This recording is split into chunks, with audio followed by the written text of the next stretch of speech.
y'all, my name is Jessica Jordan, also known as The Rolling Explorer, and welcome to my YouTube channel. If you're watching today's video on the day it was released, then guess what? It's my birthday! I am officially 27 years old today, and so to celebrate, I am going to share 27 life lessons I have learned in my very chaotic life. Hope you guys are ready to learn today because class is officially in session. Ooh, right out the gate, number one is a gut punch. Number one, acting out of fear will never bring you peace. There are so many situations that I feel like I have done in my life because I was afraid. Maybe you're afraid of losing something. Maybe you're afraid of losing someone. Maybe you're afraid of what would happen if you did something else and pushed yourself out of your comfort zone. I'm here to tell you, you will always, always, always, always be better off not acting out of fear. Listen to your gut, listen to what you want, listen to your intuition. You know yourself. And if you don't know yourself, I didn't until very recently, and I'm still learning. I haven't met the new me yet. Isn't that what Taylor Swift said? Take some time to get to know yourself. That's not on here. That's not a lesson, but that will help with the acting out of fear situation. Number two, this is so well branded for me. You're not gonna be everyone's cup of tea, and that's okay. This is a lesson that I learned very early on in life, and now that I'm a public figure online, whoo, I have learned this on dramatic levels. But you know what? That's okay. It took me a while to accept this, and now that I have, I feel like it's helped me appreciate the people in my life who I am their cup of tea, and they are my cup of tea. It's also helped me to see who is my cup of tea. I don't have to like everybody either, and that's okay. That's fine. The reality is, there's what? 8 billion plus people in this world. We have very limited time on this earth. We don't have time to make everybody like us anyway. So why even freaking bother? Find yourself, find your people, you're good. Number three, you don't need to apologize for liking the things that you like. This is something that I am still actively working on, but it's a lesson that I've been trying to instill in myself all year. For a long time in my life, I felt like I had to do everything in my power to fit in and to be liked. But that included changing things that I liked in order to seem cool or to seem like part of the group. If you like something, you don't need to apologize for it. Number four is right out of my therapy textbook, I swear to God. My therapist says this to me all the time. Anger is a secondary emotion. Learning this has changed my life. It has helped me understand why I get so mad. It has helped me understand why other people get so mad,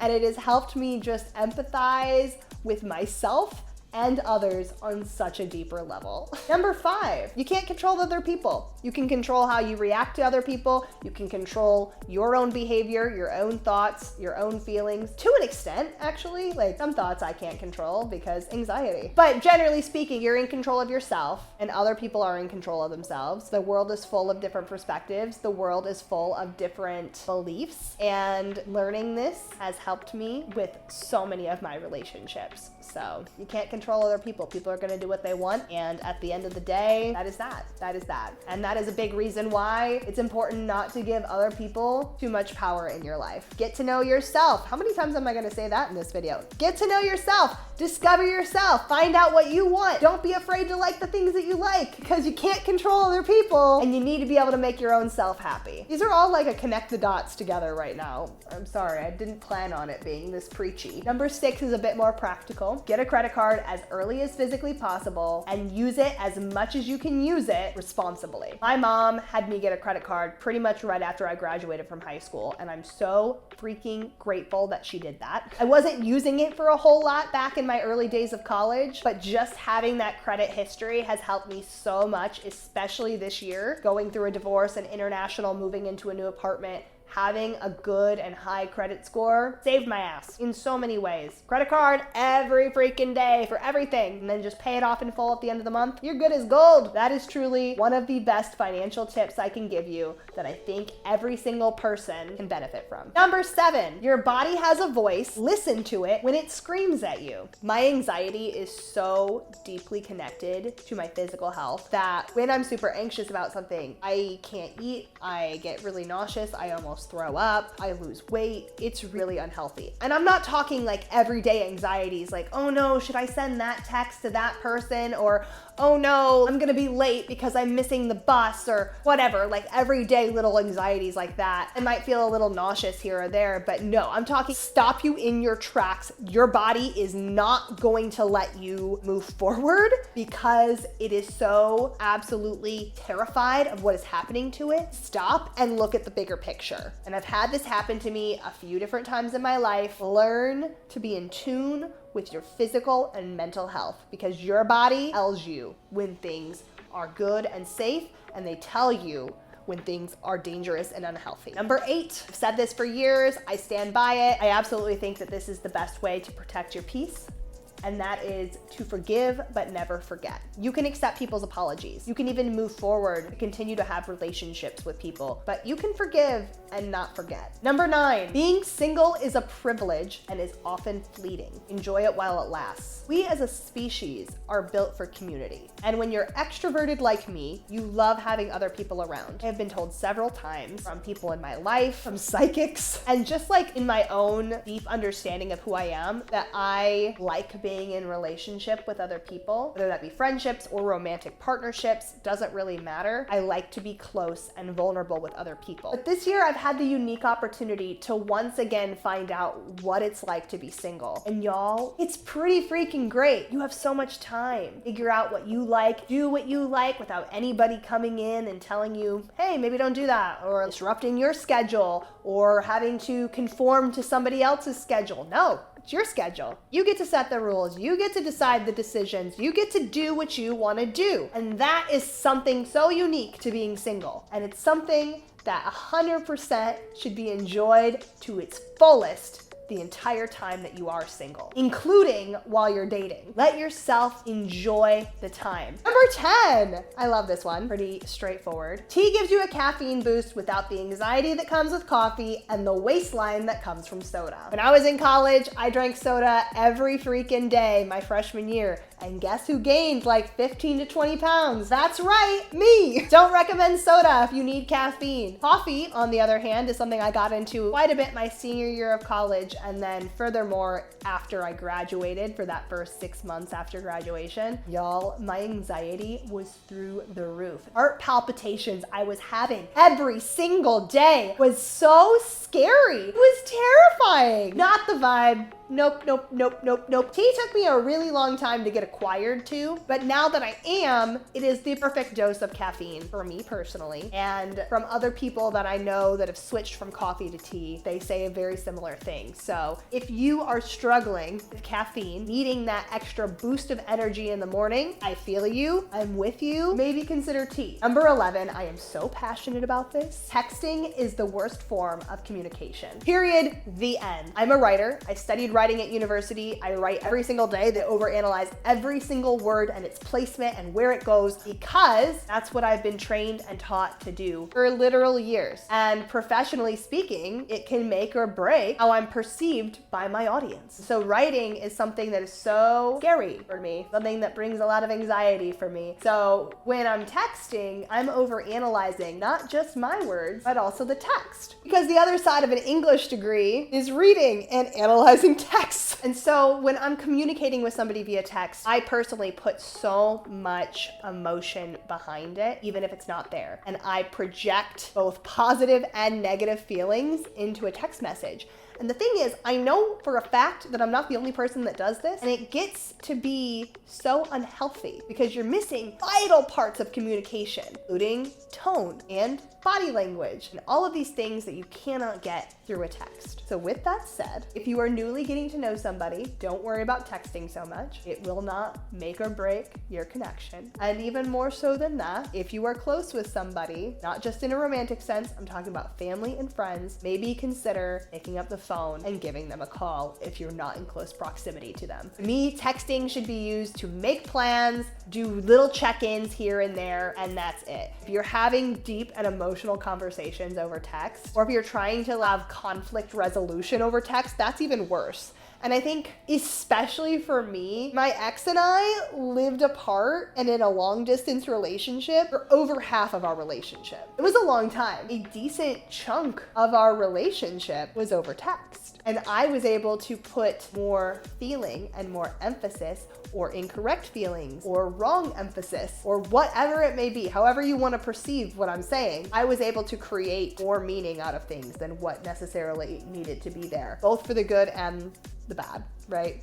And so I just think I see more clearly now how dangerous that can be in forming connections with people and how truly vital face-to-face communication is. That's my biggest soapbox for the day. Texting is the worst form of communication. To any of my friends that might be watching this who know that I don't answer all the time for like a month or more, sorry, I still love you. Pick up the phone and call me. Ooh, okay, another practical one. Take Advil and drink 2 bottles of water before bed to avoid a hangover when you go out. The amount of times that I get home from going out and all I wanna do is go to bed, every time I do that, I hate myself the next day. So much more worth it. Stay up an extra hour and sip on some water until you finish at least the equivalent of 2 bottles of water, or like 3 to 4 small cups of water if you're using like little cups or whatever. Water will save your ass, and Advil helps too. It just does. I don't know why. I don't know if it's actually good for you to do, but that's what I do. And every time that I do both of those things, I rarely have a problem the next morning. So moving on. Oh, I love this one. And it's number 13, which is the Taylor Swift one. Of course, this one had to be like my favorite, right? It won't be perfect until you start. I was born and bred to be a perfectionist. Just absolutely had perfectionism just like slammed down my throat from a young age, from my family, from people around me. I also like put so much pressure on myself to prove to other people that I was good at every single thing that I did, whether it be school or sports or creative pursuits, whatever. I'm just like always wanting to prove to people like, hey, I'm disabled, but I can do it anyway and I can do freaking amazing at it. Not great for my mental health. Nope, nope, nope. And I still have a lot of perfectionism in me, but I've done so much work to get to the point where I'm able to sit here and say this to you today. It won't be perfect until you start. Over the last 27 days leading up to this very video, I have released 27 YouTube videos.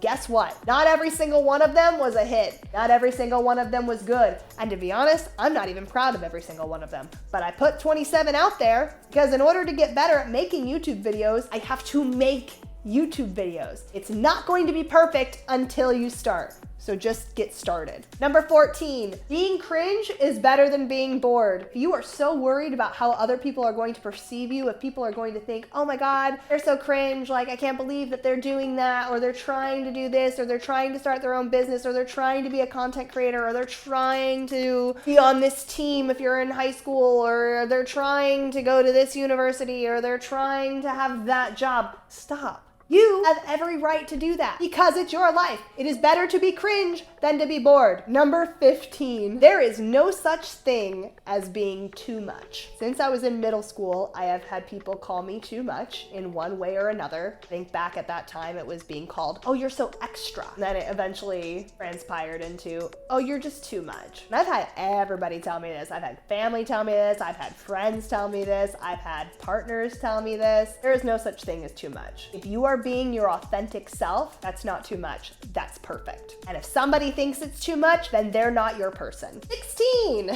have another practical one here because I get asked a lot in my DMs. How did you blow up on social media? I have all these new and up and coming content creators that want to know how I did it. And here's your answer. And I'm going to be honest with you, you're probably not going to like the answer I'm about to give here. Blowing up on social media is a mix of strategy, luck, aesthetic, and energy. Any one piece is missing, you will never grow to the heights that you want to grow. I could speak so much more on my personal journey on social media, how to grow, all of these things. If that interests you, let me know in the comments below. And that'll be something I add to my roster of videos to create in my 27th year of life on this earth. This next one is going to be controversial. And as I wrote it down, I remember laughing to myself that, hey, this is going to be controversial, especially in the disability space, to be quite honest. That's fine. Number 17, self-care can't be your only priority. I feel like I know so many people who are just like, oh, well, I got to take care of me. I got to do this for me. I got to rest and I got to sit and I got to do all of these things for me. And obviously, I understand understand health and mental health and taking care of yourself in that way. But you also need to know when to put some action back into your life. You can't only focus on self-care. And this is coming from somebody who's a big believer in self-care. I think it's a great way to discover who you are, is figuring out how you care for yourself, to make yourself feel safe in your own presence. Self-care is important. I'm saying that there are times where you're going to need to put other things above your self-care to get where you want to get in life. I'm going to use the 27 videos to my 27th birthday again as an example. There have been so many times in the past 27 days where I did not want to film, I did not want to edit, did not want to do it. It would have been so easy for me to be like, I'm gonna sit in my self-care right now, prioritize myself, and just give up on doing this. But I didn't, because I have goals to be a YouTuber. Part of that is committing to doing the work and knowing in short increments. I'm not saying to do this for years and years at a time. God, no. You have to be able to rest, but for short spurts, it's okay to put other things ahead of your self-care. It's okay to put other people in front of your self-care. It's okay to put projects in front of your self-care. It's okay to do that. And in many ways,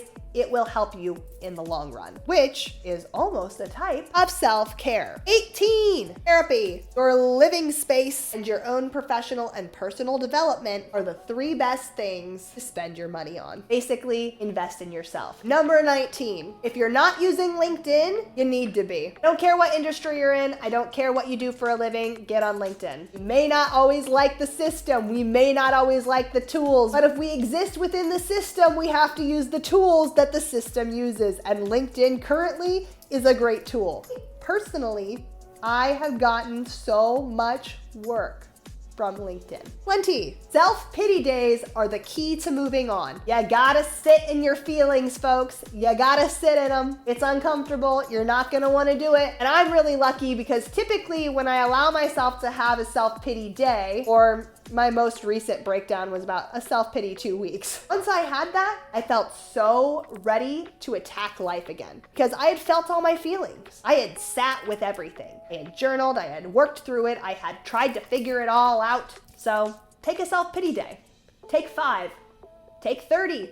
I don't care, do what you need to do, but take the day. Ooh, God. Number 21. My friend who is on the dating scene right now uses this phrase all the time, so I'm definitely stealing it from her. But when the bar is in hell, meaning when you've accepted so little in the past, the bar is in hell. Everything that comes after that, that's even a little less than hell, it's gonna seem like the most romantic, lovey-dovey thing somebody has ever done. So you need to check yourself and slow down. It's okay to have that burst of, oh my God, this person's amazing. Feel that excitement. Be glad that you're past below the bare minimum. But then come back to earth. Remember that it's another human being and you need to go slow and really get to know who they are. When the bar is in hell, everything else will feel like heaven. So just chill. I don't know about you. I'm feeling 22. For number 22, I have decided to put in a Taylor Swift lyric that I feel really speaks to me. So you ready for this? You don't have to answer just because they asked you. This can go to so many different scenarios. You do not have to answer anyone. The only person you have to answer to is you. Whether this is a stranger coming up to you and asking what happened because you're visibly disabled like me, which happens a lot. You don't have to answer them. You can keep going about your day. God knows I have. You don't have to give in to other people's curiosity. Number 23 is a quote from my favorite movie of all time, The Perks of Being a Wallflower. It's also a book. It's a great book. It's not my favorite book of all time, but it is my favorite movie. I love the movie. I love the cast. It's so great. And the quote is, "We accept the love we think we deserve." I don't think truer words have ever been spoken about love. It's why so many people settle in relationships, is we think that that's what we deserve. We think that that is what we are worth. And that is why it is so important when people say to love yourself first before being in a relationship. I used to think that that was a bunch of hogwash, like, nah, everybody's worthy of love. Of course everybody's worthy of love. That's not the problem. The problem is, what type of love are you going to accept if you don't value yourself, if you don't like yourself, if you don't love yourself, you have to love yourself a little bit, because we do accept the love that we think we deserve. And let me tell you, you deserve so freaking much love. So learn to love yourself so that you can accept the love that you actually deserve. Number 24, this one is very self-explanatory. I will give no further explanation beyond what I say here. Go to the water for peace, go to the woods for inspiration, and go to the city to find yourself. Number 25, don't be afraid to make it awkward, because chances are it already is. If you're worried about making a situation uncomfortable by asking a question or saying something or bringing something up or communicating a feeling, guess what? Chances are, at the very least, you are already uncomfortable about something. Something is already rubbing you the wrong way. Something already feels awkward or unsettled to you. So if that's the case, then why are you afraid to make it more awkward? It sounds like it already is. So just go for it. Make it more awkward. Number 26, this one is thrown around so much in the disability community. So if you follow other disabled creators like myself, then you've probably heard it. Rest is productive. Take time to heal, take time to rest. Nobody can just constantly be working. You gotta let your body rest. Even if all you have time for right now is to sleep, let your body sleep. Sleep's great for you. Sleep. Y'all, this is the final one. We're on number 27. You ready for it? If you fake it until you make it, you will eventually make it. Now, the but in here is that you actually have to full on commit to faking it. You can't just like half-ass your faking it. You can't be like 1 foot in and 1 foot out. No, you gotta go all in. You gotta try. You gotta put yourself out there. You gotta be confident about it. You gotta full on believe in it. You gotta live in your delulu. Because without doing all of those things and truly and deeply believing in whatever you're faking, then you won't make it. If you truly feel it to the tips of your toes, the top of your head, all the way in between, if you know what you're doing is what you're supposed to be doing, enjoy it, because it's gonna change your life. You gotta fake it until you make it, but you gotta do it confidently. The biggest takeaway from these last 27 years is the importance of just getting really comfortable with who you are as a human being, really taking the time to discover what and who that is, and learning how to project yourself authentically in a way you can get really excited about. I hope you enjoyed these 27 little lessons. I've had a lot of fun putting this list together. If you want to see more videos like this, do let me know in the comments below. If you enjoyed this video, it would mean the world to me if you'd give it a thumbs up. Thank you so much for watching this video all the way through. If you're here right now, you guys are helping me live in my authentic truth and live my dream, and thank you so much. Appreciate it. So excited for this 27th year here on The Rolling Explorer and beyond in my own personal life. I know that there is so much goodness coming from this year. If you're new here and you want to stick around to see what this year has in store, do hit that subscription button and notification bell, and I will see you very, very soon. Bye!